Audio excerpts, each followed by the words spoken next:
Vamos a recibir con mucho gusto, como siempre, aquí en el estudio y en vivo, a Edward Hoffman. ¿Qué tal, Edward? ¿Cómo te va? ¿Cómo andás? Bien, ¿y vos, Daniel? Bien, bien, muy bien, muy bien. Hoffman. Sí. Porque viste que te dicen de todas maneras, Sí, ¿no? sí. Lo que pasa que el tema, viste, es que mis bisabuelos eran alemanes de origen israelí, ¿no? Entonces, claro. Se fue transformando el apellido, ¿no? Porque mi apellido era con doble F. Sí. Llegaron a Brasil y de Brasil cuando vinieron acá los colocaron mal. En vez de ponerle doble F le pusieron LF. Una L. Una L. L. Hoffman. Entonces quedó claro. Así. ¿Sos de buscar en tus ancestros? ¿Sos de armar el árbol genealógico? Mirá, a veces comento, ¿viste? Mi madre es ciudadana brasilera y española, ¿no? Porque mi abuelo era brasilero y mi bisabuela era española. Entonces, viste, con esto de los papeles y de tener esa doble nacionalidad, claro. Nos ha llevado a revisar todo. A que parte de la familia, viste, tenga doble nacionalidad, uruguaya y brasilera o uruguaya y española. Claro. Y mi hermana justo, mirá, hace 40 años que vive en Italia. Y bueno, y entonces también, viste, tenemos esa raíz de europeo, ¿no? Claro, desde ya. Edward, ¿y cuándo empezó a inquietarte o entendiste que era digno de mayor atención, hasta para los estudios, para la formación académica, el asunto vinculado a la seguridad? Mirá, viste que a veces las cosas se dan por algo, ¿no? Estaba estudiando abogacía. Mi padre estaba en el Comando General del Ejército y tenía muy amigo al ministro Marquesano. Claro. Entonces estaba estudiando abogacía y en esos asados que papá hacía en Santa Teresa, ya, porque yo veraneaba allá en Santa Teresa, me presentó a Marquesano y viste cómo es. Che, mi hijo está de vacaciones, justo estaba de vacaciones, había salvado todos los exámenes. Y bueno, y surgió la posibilidad de entrar al Ministerio del Interior. Te estoy hablando del año 85. 85, ¿no? Claro, 1985, cuando asomaba la democracia otra vez, ¿no? Y justo en eso porque ¿qué pasa? Todo lo que estaba vinculado al Estado Mayor Conjunto del Ministerio de Defensa pasó al Ministerio del Interior. Y entre ellos pasó una oficina que se creó, que era el Departamento de Seguridad Civil, que después fue el RENAENSE y hoy es DIGEFE, ¿no? Claro. O sea que empecé con toda esa reglamentación y a ponerme a tiro en algo que era nuevo para mí y bueno, y me gustó. ¿Cómo decodificás ese recelo que permanece entre policías y militares? Mirá, hay recelos entre policías y militares y hay recelos entre policías y empresas de seguridad. Exacto, a eso quiero apuntar. Bueno, también si vamos a hablar de recelos es entre ejército y armada. No, es que pero dentro del ejército vos tenés la caballería, infantería también. Es algo que vos sabés que habría que estudiarlo, ¿no? Porque es un fenómeno que se da y se transmite de generación en generación, porque no es que pierda la intensidad en ese recelo, al contrario, siguen claro. y cambian de acuerdo a la época, ¿no? Cambian de acuerdo a la época. El asunto, porque esto podría resultar casi una charla de asado, ya que mencionaste, el asunto es que muchas veces estos aspectos condicionan una acción conjunta. No, es que condicionan que hoy se trabaje conjuntamente. Para que tengas una idea, ese es el gran problema que tiene Uruguay. O sea que hay recelo entre la Fuerza Aérea, el Ejército y la Marina. Hay recelos entre las Fuerzas Armadas y la Policía. Y hay recelos en tareas, la custodia de las fronteras o el control, viste, de los cielos. Hay recelos. ¿Y cuánto frena eso una política nacional de seguridad? La frena porque en definitiva después vos, si los de arriba no están comprometidos con esa política, los de abajo sienten esa tirantez que hay, que existe y que se reconoce. Mirá que es algo que se habla diariamente.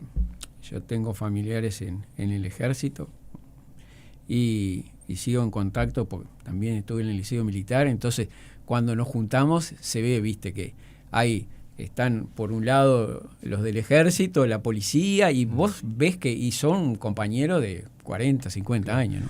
Sí, lo que se menciona es la especificidad de la actividad, que una cosa es ser policía y otra cosa es ser militar, que una cosa es ser militar integrante del ejército y otra de la Fuerza Aérea. Pero lo que también sucede es que la gente, cuando demanda soluciones, se pregunta ¿y por qué no actúan como un cuerpo, junto, digamos, coordinado? Porque nadie va a imaginar tampoco que los militares vayan a salir directamente al combate del delito en la calle. Creo que no está planteado en esos términos todavía, ¿no? Pero sí un grado de coordinación. Tú mencionabas lo de la frontera, ahí hay una coordinación. El tema de las inteligencias, ¿cuánto queda permeada la estructura de inteligencia por estos recelos? O sea, ¿yo por qué voy a decirle en qué ando a mi camarada del ejército si soy de la Armada? ¿Yo por qué voy a decirle en qué ando a la policía si soy integrante del ejército, no? Mirá, yo últimamente, viste, he estado estudiando en el CALEN todo lo que tiene que ver con la seguridad internacional, el tema del terrorismo, el tema de las ciberamenazas y las amenazas complejas del siglo XX, o sea, del año 2026. Pero yo te lo retraigo, viste, en para mí, donde marcó más esa rispidez fue en el gobierno militar. O sea, que la policía se sintió muy utilizada y muy manoseada por las Fuerzas Armadas. Y de ahí creo que se agravó, viste, esto que vivimos ahora y que sigue, viste, con esos resquemores.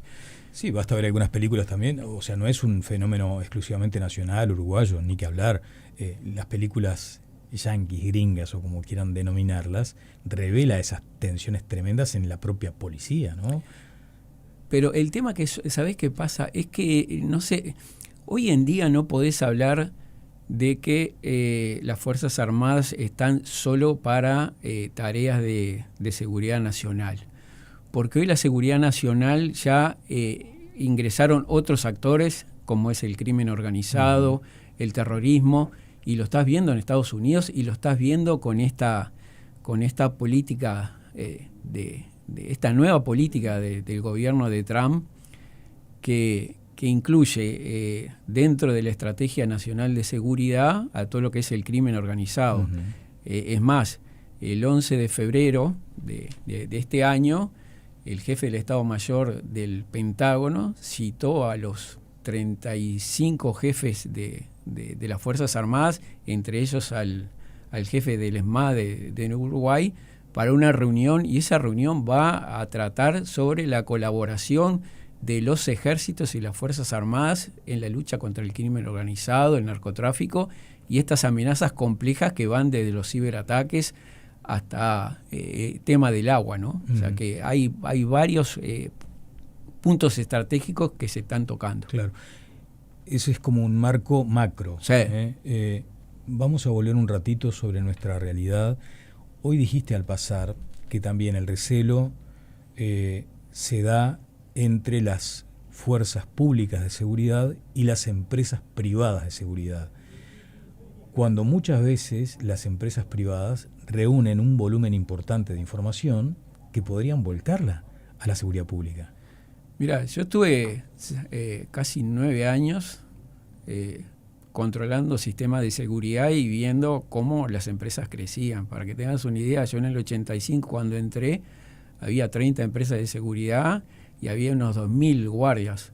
Hoy hay 400 empresas y casi 35.000 guardias habilitados, ¿no? O sea que tenés, pero no hay comunicación. Vos no tenés comunicación.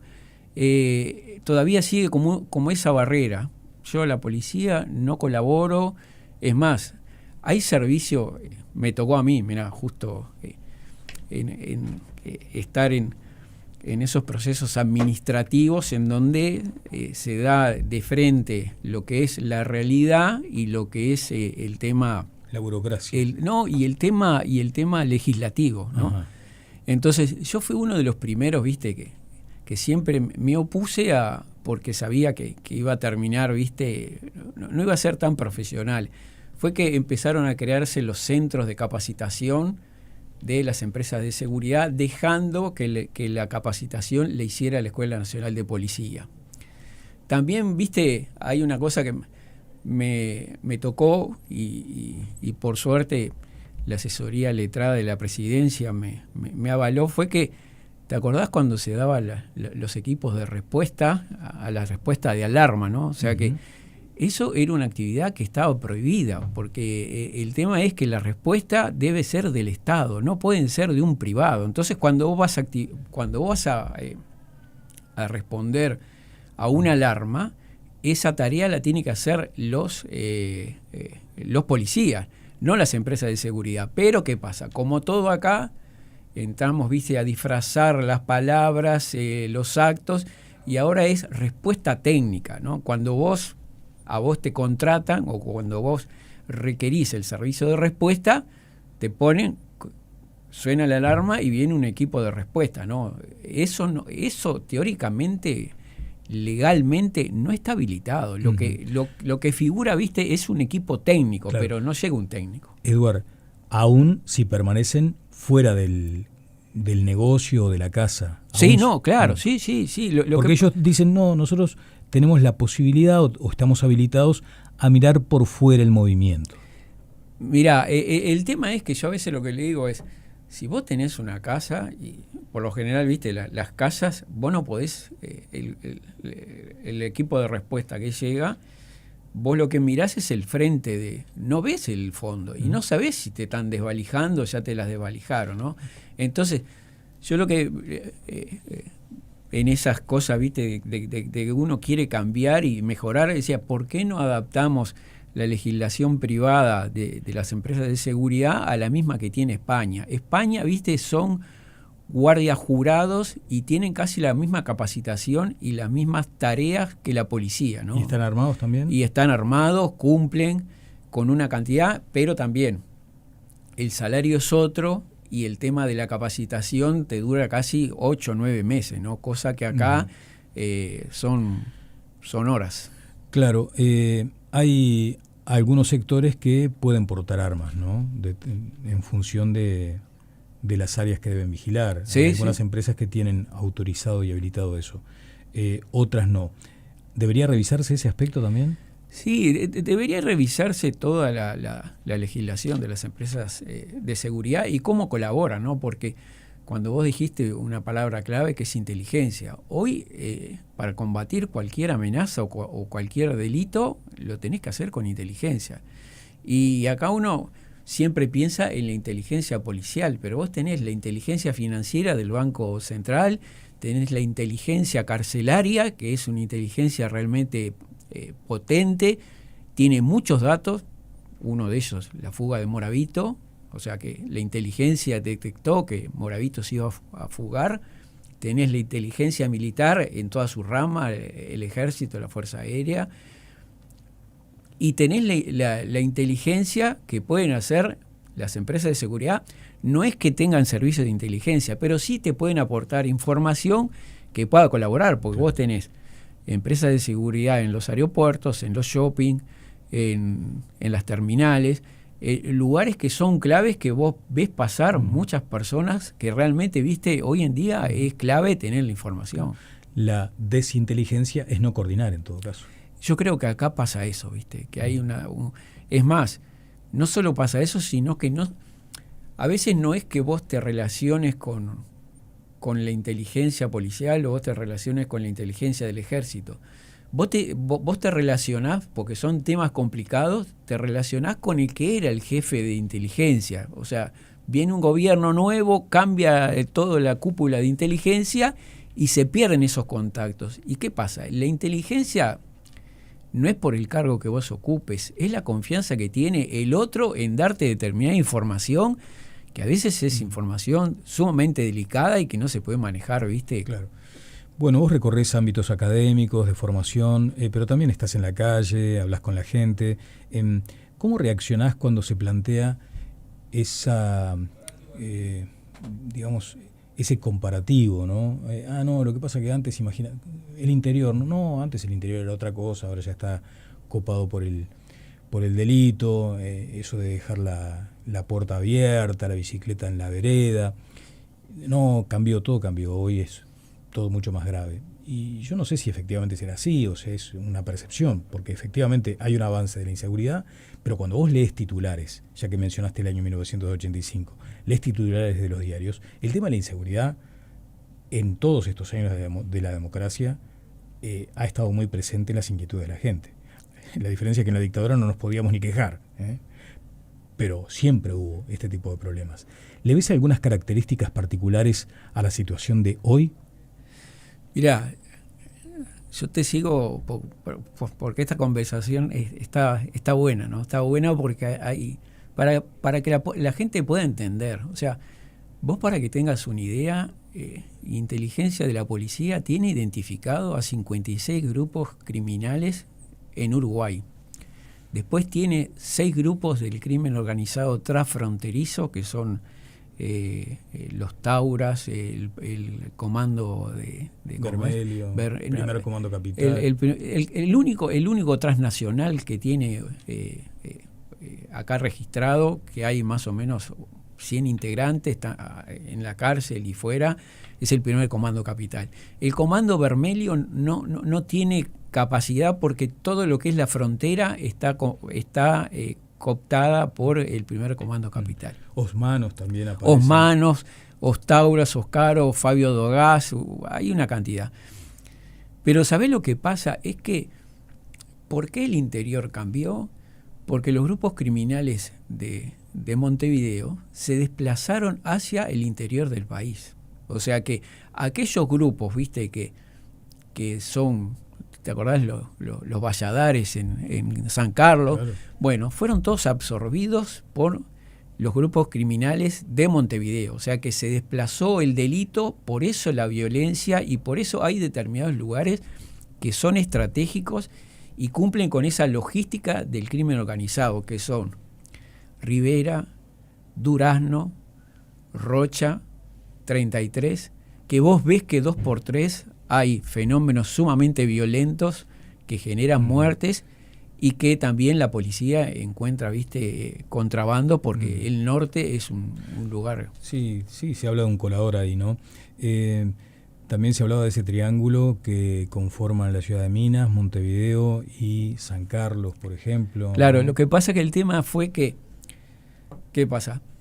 ¿Por qué Maldonado o principalmente Punta del Este es tan atractivo, o Maldonado?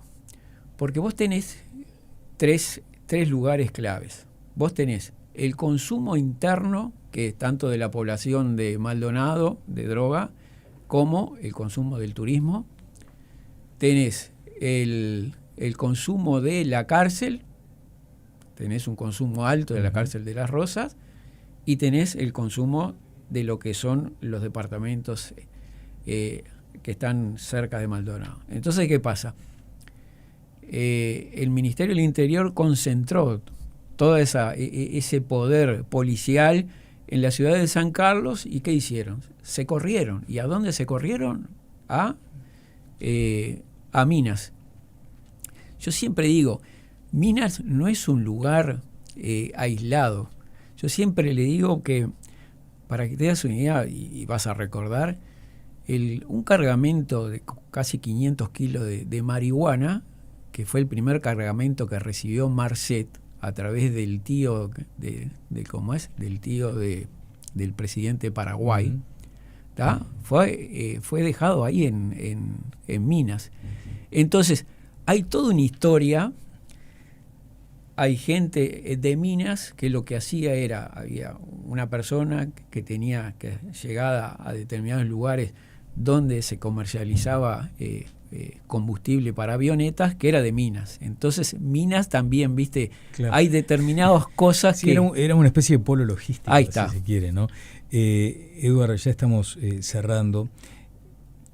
¿Cómo deben leerse las cifras que periódicamente a lo largo de estos años emite el Ministerio del Interior? Ayer, de hecho, se dio un avance sobre lo que será el informe 2025. Los datos desagregados se van a presentar ahora en febrero, ¿no? ¿En qué medida hay que leer este volumen de información? Porque después está, si se quiere, el contraste con lo que leemos a diario en los informativos, ¿no? Claro, esa es una gran pregunta. Acá hay tres cosas. Vos tenés la cifra del Ministerio del Interior, que lo que te hacen las cifras es mostrarte la gestión de la policía, ¿no? Porque ahí tenés registrado. Ahora, vos tenés dos variables que muchas veces no tenemos presente, que son, y que a veces yo digo, bueno, vos podés tener un problema acá que no lo estás viendo, que son las muertes dudosas, ¿no? O sea que tenemos más o menos unas 150 a 160 muertes dudosas que la Fiscalía las cataloga como tal, y después no hay un cierre, viste, entre la Fiscalía y el Ministerio del Interior para realmente ver si realmente esas muertes son dudosas. Y después tenés vos, como decir, esa sensación de inseguridad está plasmada en lo que acá nunca se hizo en el 2017, que es la encuesta de victimización. Sí.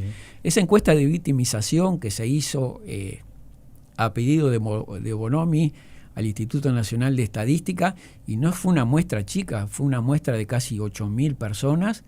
Esa muestra arrojó que 7 de cada 10 que son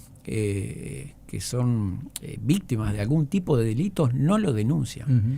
Entonces, ¿qué te da eso? Que vos tenés el 73% de la gente que no denuncia los delitos. Entonces, cuando vos creás el mapa del delito, lo que estás georreferenciando es el 27% de los delitos que son denunciados.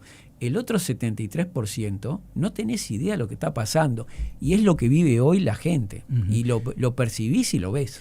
Sí, respecto a eso, ya que mencionás a Bonomi, hay un posteo en redes de Julio Fernando Gil Díaz, conocido como el Perro Gil, un estrecho colaborador de Bonomi, muy interiorizado con la política de seguridad de Bonomi, y además director de las áreas de comunicación del Ministerio del Interior.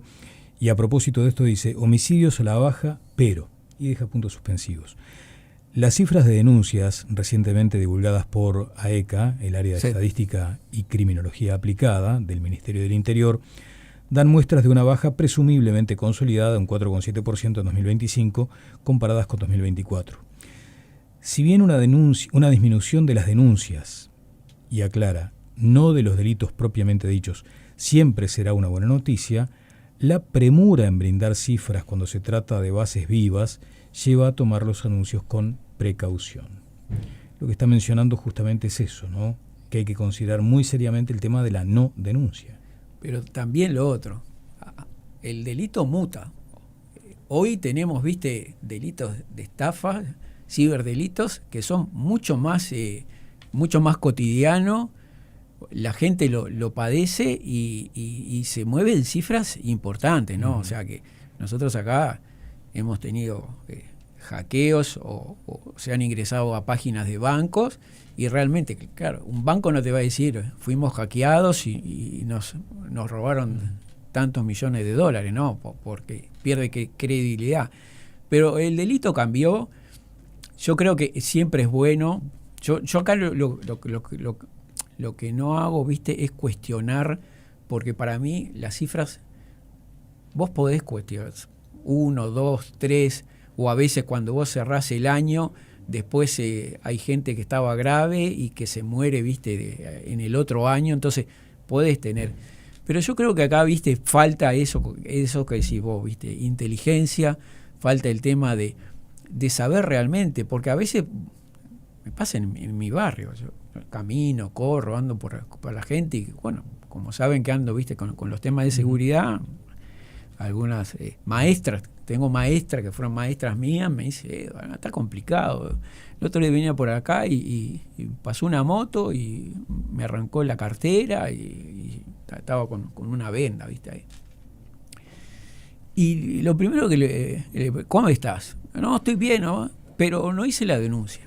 Entonces, ¿qué pasa? Cuando vos vas a la seccional, le decís, mirá, ponele en Rivera y Gallinal, todos los días roban a una persona. Y dicen, mirá, nosotros acá no tenemos registro. Y claro, no tienen registro porque la gente no hace la denuncia, y no hacen la denuncia por una cantidad de cosas, ¿no? O sea, que van desde la parte burocrática, porque yo no puedo creer, viste, que hoy en día que vos haces declaraciones juradas, pagás el IRPF, todo lo que vos te puedas imaginar, lo haces a través de la web, no puedas hacer, viste, la denuncia a través de medios electrónicos o del propio celular. Pero bueno, yo creo que ese es el gran debe que tenemos, y bueno, y eso que decía, viste, trabajar más con inteligencia, porque hoy no es, viste, fuerza, hoy es inteligencia. Totalmente. Edward, muchas gracias.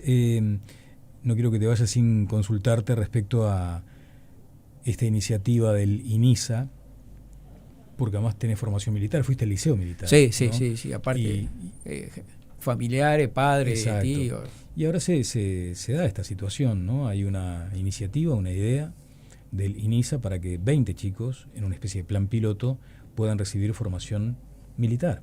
Pero formación militar sobre todo para cuestiones cotidianas de la vida, ¿no? ¿Cómo ves ese tipo de iniciativas? Mirá, yo lo padecí porque, ¿qué pasa? Cuando entré con 13 años al liceo militar, claro, había gente como yo que venía de familia militar, pero había otros que no venían de familia militar y los anotaron en el liceo militar para encauzarlos. Y eran esa gente, viste, que en el liceo no tenía buena conducta. Entonces tenés experiencias que son muy buenas y que los pudiste encarrilar, pero en otros casos, y era la mayoría, se volvieron mucho más rebeldes o más contestatarios, porque claro, vos tenías una doctrina o una enseñanza totalmente distinta, en donde vos tenías que cortarte el pelo, tenías que estar a tal hora, tenías que hacer los ejercicios, estudiar, sacar, y si no, tenías que cumplir una sanción o te ponían un castigo, entre comillas, no salía los fines de semana o un arresto. Un arresto, ¿no? Entonces, puede ser, depende cómo lo haga, depende quién lo haga, porque también el tema de los docentes o el tema de quién imparta esa capacitación, si es una capacitación voluntaria de los propios docentes que quieren hacerlo, o es algo, viste, que te lo imponen, porque ahí ya entramos en otra cosa, porque vos entonces yo a veces digo, tenés que manejar y tenés que conocer, no es, viste, hacer un decreto y decir vamos a hacer esto sin conocer, porque podés tener muy buena gente que pueda capacitar y que tiene ganas, y otros que dicen, no, esto es un castigo para mí, y ¿sabés lo que lográs? El efecto contrario, ¿no? O sea, en vez de encauzarlo, se vuelven mucho más rebeldes y cumplen ese periodo en el INISA o ese periodo que tienen que cumplir, y después salen peores, ¿no? Muchas gracias, Edward, como siempre. No, gracias a vos, y bueno, que tengas un excelente año para vos y para toda tu familia.